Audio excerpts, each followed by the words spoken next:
Hai semuanya, gimana kabar kalian? Semoga selalu dalam keadaan baik. Jadi welcome back again di Andre Greystone Channel dan ini adalah segmen analisa pagi, segmen di mana kita akan mengulas untuk update news dan juga pergerakan dari market, khususnya market dari Bitcoin. Teman-teman, ini adalah kondisi market altcoin saat ini ya, di mana hanya beberapa altcoin saja yang mengalami tren kenaikan. Ada Say Network, terus Injective, Sui, FTM, Algorand, dan mayoritas altcoin kemarin mengalami fase koreksi yang lumayan signifikan.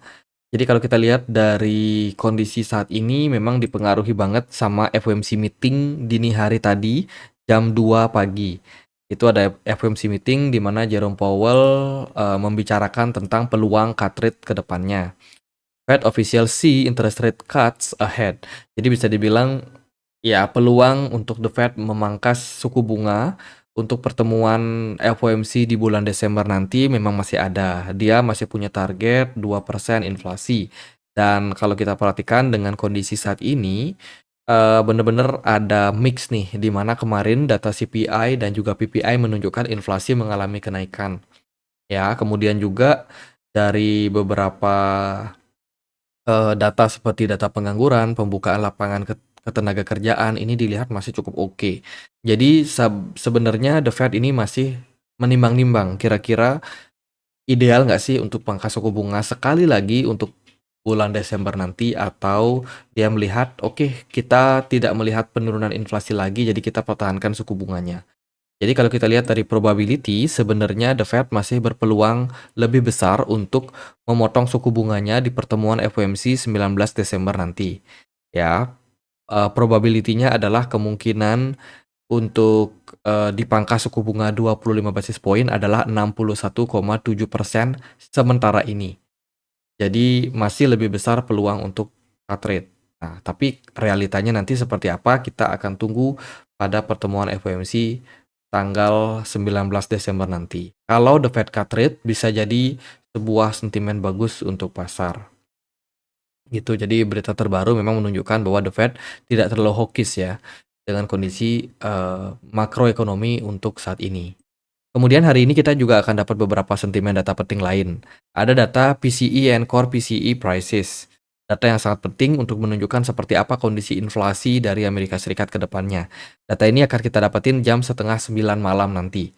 Terus juga ada data initial jobless claim, itu, kemudian ada pending home sales. Waspada, hari ini ada news yang sangat-sangat penting. Jadi bisa saja mempengaruhi kondisi pasar ya, khususnya pasar forex, gold, saham Amerika Serikat dan juga kripto. Itu. Jadi untuk perdagangan hari ini bakalan sangat volatile. Besok itu ada Thanksgiving Amerika Serikat ya, hari libur untuk mereka. Jadi ya mungkin market akan benar-benar volatile, berfokus di hari ini ya, hari Rabu. Besok mungkin akan sedikit melambat karena ada hari libur di sana. Mungkin juga tidak. Kita tidak tahu pasti besok seperti apa, tapi yang pasti besok ada Thanksgiving. Nah, untuk merayakan Thanksgiving, Get.io lagi ngadain event juga, teman-teman. Jadi event kali ini adalah event buat teman-teman share and nonton streamer. Jadi di exchange Get.io sudah ada aplikasi Get Move, Get Moment ya, di mana ini merupakan tempat teman-teman bisa mendapatkan analisa-analisa dari banyak streamer di sini. Intinya teman-teman bisa tonton pembahasan-pembahasan dari beberapa crypto analisis di sini. Teman-teman bisa share untuk mendapatkan rewardnya. Jadi ini adalah ketentuannya. Yang pertama, teman-teman bisa share live streamer ya, bisa mendapatkan airdrop berupa PP. Periode event ini itu dari 25 November sampai 1 Desember 2024. Kemudian teman-teman juga bisa nonton aja nih dan berpeluang untuk mendapatkan reward berupa gold, APP, PP, Bong, Dogecoin. Itu beberapa altcoin yang bisa teman-teman dapetin secara gratis lewat airdropnya. Jangan lupa untuk klik apply di sini dan juga submit ya, untuk memastikan kalian sudah mengikuti campaign ini. Tuh, jadi untuk linknya bisa teman-teman cek di description box. Oke, kita lihat kondisi dari pasar kemarin. Panic selling by short term holder ya dalam 24 jam terakhir bikin pergerakan Bitcoin mengalami kerugian ya sekitar 54.000 Bitcoin kemarin dikirim ke exchange, dan ini merupakan sebuah indikasi ada tekanan jual yang memang signifikan terhadap pasar untuk perdagangan kemarin, bikin marketnya panic selling. Kalau kita lihat dari liquidation heat map, di sini dijelaskan ada sekitar 589 juta US dollar yang kemarin kena liquid, baik itu yang short atau yang long, teman-teman. Jadi lumayan besar untuk apa namanya, likuidasi ya dari beberapa exchange, khususnya exchange besar yang tercatat di sini. Jadi lumayan tinggi, makanya harus waspada teman-teman, apalagi ketika market sudah menunjukkan level extreme greed. Nah, itu udah waspada, harus waspada karena volatilitas dari pasar itu bisa menyebabkan ya pergerakan yang sangat volatile, sehingga teman-teman yang trade di uh, ya trade di market futures itu berisiko lebih tinggi untuk kena likuidasi. Kemudian kalau kita lihat dari data source of value kemarin cukup make sense. Ya, memang ada arus keluar dari beberapa hedge fund. Kemarin ada Grayscale, Fidelity, ARK Invest, Bitwise mengalami arus keluar yang lumayan signifikan. BlackRock masih dalam akumulasi. Itu kemarin ada outflow sekitar 438 juta US dollar di market Bitcoin ETF. Sementara dari Ethereum kemarin justru masih surplus. Ya, naik tipis sekitar 2,8 juta US dollar saja. Ini menunjukkan bahwa Ethereum memang masih cenderung ada akumulasi meskipun jumlahnya sangat kecil. Melihat dari kondisi pasar yang kemarin sepertinya lumayan mendapatkan tekanan ya. Gitu. Suriname dikabarkan salah satu kandidat presidennya berencana untuk menjadikan Bitcoin sebagai salah satu aset yang bisa disimpan oleh negara tersebut. Jadi Suriname ini salah satu negara di Amerika Selatan yang memang sudah parah banget inflasinya juga ya, dan dia melihat ya si Nayib Bukele sebagai contoh yang bisa diikuti, teman-teman. Jadi untuk kampanyenya, jadi akan ada kampanye presiden, apa sih namanya, pemilihan ya, di Suriname sudah bawa-bawa Bitcoin, teman-teman. Oke, good point untuk Bitcoin. Kemudian ada Justin Sun dikabarkan berinvestasi juga di project dari keluarga Donald Trump ya, World Liberty. Ya, ada invest di sana dan ini menunjukkan sebuah berita yang bagus, kepercayaan tentang project dari Donald Trump ke depan. Apakah project ini bakalan naik valuasinya ketika dia menjabat? Ya, who knows, semoga regulasi berpihak kepada kripto. Kemudian Chang Peng Shao kemarin menulis cuitan teman-teman. Jadi saya tidak menentang meme, tapi koin meme menjadi sedikit aneh sekarang. Mari membangun aplikasi yang nyata. Wah, ini kayaknya udah mulai eranya di flip ya sama si Sisi dari apa namanya, founder dari ya mantan founder dari Binance. Dia kayaknya udah mulai mencoba untuk mengalihkan para investor di market kripto, yuk balik lagi yuk ke altcoin yang punya fundamental. Jadi kayaknya udah ngasih kode-kode teman-teman. Apakah ini merupakan sebuah akhir daripada meme token, terutama yang small cap yang kemarin sudah rally signifikan? Apakah ini adalah fase shifting atau justru nggak ngaruh juga cuitan dari CC? Tapi sepertinya orang ini punya pengalaman yang sangat banyak di market, punya followers juga yang sangat banyak. Jadi kita akan lihat seperti apa impact daripada cuitan ini. Oke, buat teman-teman yang panik, ya panik lihat market turun, ya kan? Wah, ini market bakalan crash dan lain sebagainya. Saya lihat kondisi dari pergerakan Bitcoin masih on track. Kita kemarin sudah bahas tentang probability Bitcoin untuk koreksi. Bisa diperhatikan beberapa level Fibonacci. Yang pertama adalah di 90.000 ya, kemarin kita note 90.000 sebagai area next support. Kemudian kalau dia turun lebih dalam, probability untuk turun ke 81.000 akan terbuka. Jadi masih on track, pergerakan Bitcoin masih koreksi wajar. Kemudian kemarin dari beberapa market ya, kayak US dollar agak sedikit menguat. Kemudian dari gold juga kemarin ada peningkatan tipis. Itu juga berpengaruh teman-teman, artinya adalah dana di kripto pindah balik ya ke US dollar, ke indeks dolar dan juga ke gold. untuk pedagang kemarin dan juga pindah ke saham, teman-teman. Ini membuat yang namanya market kripto mayoritas mengalami koreksi. Bitcoin dominance kemarin juga sial naik 1,6%, sehingga ini menyebabkan beberapa altcoin agak turun dalam. Ya, hanya beberapa yang lawan arus nih, Algorand lawan arus nih, teman-teman. Sementara sisanya masih dalam tekanan jual. Tapi kalau aku perhatikan, kebanyakan altcoin itu saat ini berada di level support yang cukup baik.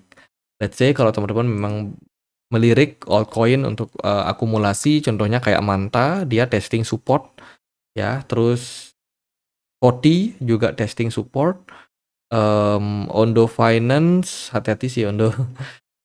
Terus ya Ton juga udah mulai mendekati area support meskipun belum menyentuh. Kemudian WLD ini masih belum up ya, masih slow. Terus Solana juga potentially masih bisa ngetes support di bawahnya lagi, jadi masih bisa koreksi. Dan kalau aku perhatikan dengan kondisi saat ini masih cukup oke untuk pasar. Jadi memang butuh cooling down dulu teman-teman, nggak bisa langsung movement up ya. Gitu. Apalagi kalau kita bahas probability kita akan masuk ke cycle yang kedua, ke fase yang kedua. Jadi kondisi dari pasar kemarin itu adalah BTC dominance mengalami up, tapi Bitcoin prices-nya turun. Ini menyebabkan market altcoin mengalami penurunan ya. Ada dump yang terjadi di beberapa altcoin. Makanya kalau kita lihat di sini ada Sandbox, ada XLM. Nah, itu mendapatkan crash kemarin. Ethereum Classic, Decentralized Mana dan kawan-kawannya. Jadi memang ada koreksi yang cukup dalam pada altcoin disebabkan karena Bitcoin turun disertai dengan BTC dominance. Jadi nggak nih kita pindah ke Ethereum? Wah, ini banyak yang nunggu nih teman-teman. Nah, di sini aku pakai Dune Analytic ya. Di sini merupakan sebuah analisa kapan waktu terbaik untuk kita membeli Bitcoin berdasarkan dengan matrix yang ditawarkan oleh Dune. Kalau kalian perhatikan, altcoin buy sinyal saat ini berada dalam level bottom, level mendekati level 0. Level ini biasanya identik dengan level yang cukup menarik untuk buy, teman-teman. Jadi kalau kita hilangkan nih, ini Bitcoin. Ini adalah chart dari altcoin sinyal, teman-teman. Jadi kalau kita perhatikan kondisi saat ini kita lagi berada dalam level bawah. Baru aja early untuk rally. Jadi ini adalah sinyal awal sebenarnya untuk kita bisa melakukan pembelian untuk altcoin. Gitu. Kesempatan ini nggak akan datang 2 kali ya. Jadi ini didasarkan oleh Total Tree stablecoin, di mana ini merupakan sebuah indikator yang menunjukkan bahwa kondisi saat ini itu menunjukkan level yang sangat ideal untuk kita masuk ke altcoin. Itu karena aliran dana udah mulai mentok di Bitcoin di level tertingginya, sehingga Bitcoin belum bisa di-up naik lagi, justru harus dikoreksikan turun dulu. Dengan kondisi Bitcoin dominance yang udah mulai melemah dalam beberapa hari terakhir menunjukkan ada indikasi ya arah uang itu udah mulai masuk ke altcoin, khususnya Ethereum kemarin yang sudah mendapatkan inflow lumayan bagus. Kita perhatikan Ethereum kemarin bisa steady bertahan di 3.400 meskipun pada akhirnya nggak kuat juga ya menahan kenaikan dari BTC dominance jangka pendek, sehingga Ethereum juga mengalami koreksi, tapi ini masih sangat-sangat wajar. Smart money pada Ethereum masih cukup oke, sementara smart money pada Bitcoin sudah mulai mengalami penurunan yang lumayan signifikan. Kalian bisa perhatikan di sini bagaimana smart money-nya sudah jauh berkurang. Sementara kalau dari Ethereum masih lumayan oke ya, masih lumayan oke dan ada potensial peningkatan secara jangka pendek. Tuh, jadi untuk saat ini sih saya cukup optimis. Ini adalah momentum terbaik untuk teman-teman bisa melakukan akumulasi kembali untuk altcoin. Tuh, jadi ya semoga sinyalnya ini bener ya teman-teman. Jadi andai kata nih teman-teman melihat pergerakan Bitcoin cenderung turun, nah itu kita butuh lihat lagi gimana Bitcoin dominance-nya. Andai kata Bitcoin dominance juga ikutan turun ke depannya, ya kemungkinan altcoin akan sedikit strong. Kalau Bitcoin dominance-nya justru ngepump, nah itu altcoin bakalan drop, teman-teman. Tapi tidak selesai sampai di sana, kita juga butuh melihat seperti apa Ethereum. Ya, kalau kita lihat dari progres Ethereum saat ini, menurut saya masih cukup wajar untuk Ethereum membuat fase koreksi. Sebab kalau kita lihat dari time frame 4 jam, di sini sudah ada bearish divergence juga yang tercipta dari MACD-nya. Jadi ya, koreksi-koreksi wajar itu hal yang wajar juga karena Ethereum sendiri kan juga sudah naik ya lumayan. Itu sih paling dari saya. Jadi fase koreksi manfaatkan aja untuk akumulasi. Jadi jangan terlalu takutlah melihat kondisi seperti ini. Ini adalah fase yang sangat-sangat wajar untuk market gitu. Jadi sekarang gimana target Bitcoin? Kalau dari saya masih target Bitcoin balik ke support ya, $90.000. Kalau dia jebol level support tersebut, bisa jadi tren akan lanjut ke 81.000. Masih cukup dalam ya, cuman yang paling penting kita perhatikan adalah kemana BTC dominance. Jadi di sini kita butuh untuk lihat dulu nih, apakah level 90.000 ini kuat supportnya. Kalau dia bisa ketahan Bitcoinnya di level tersebut, bukan tidak mungkin Bitcoin tidak turun dalam, bisa jadi sampai level sini dia bisa rally lagi. Jadi ya ada banyak possibility, tergantung seperti apa market menilai Bitcoin ini. Apakah butuh koreksi yang dalam, ambil amunisi yang ada di bawah, atau justru oke, ini udah cukup, kita bisa balik rally naik lagi. Nah itu possibility pada market. Jadi intinya hati-hati volatile hari ini karena ada sentimen PCE. Ya, jadi sekian aja kita pantau gimana market, awasi Bitcoin dan juga BTC dominance. Dan juga Ethereum, teman-teman. Kalau dari saya sih, ini peluang yang bagus untuk akumulasi. Jadi sekian aja, semoga video kali ini bisa bermanfaat. Kalau ada pertanyaan lain, ada komen lain mau dibahas, bisa banget tulis di kolom komentar channel YouTube ini. Kita juga sudah banyak sekali membahas altcoin. Jadi kalau teman-teman ada pengen request koin-koin apa ya yang menarik, silakan teman-teman kunjungi dulu kita punya channel. Di sini ada banyak sekali kumpulan video pembahasan altcoin. Ya, kita kemarin sudah bahas ICP, Ondo, Sui, Solana, Injective, kemudian Shiba Inu, Mundeng, terus ada TIA, Sandbox, GRT, ARB, ACT, Koti, Zilliqa, Neiro, terus juga ada OM, ya, dan lain sebagainya. Teman-teman bisa cek dulu ya pembahasan-pembahasan kita. Nanti kalau ada yang belum diupdate, silahkan tulis di kolom komentar. Pengen dibahas koin apa? Sekian akhir kata saya Andri. Makasih.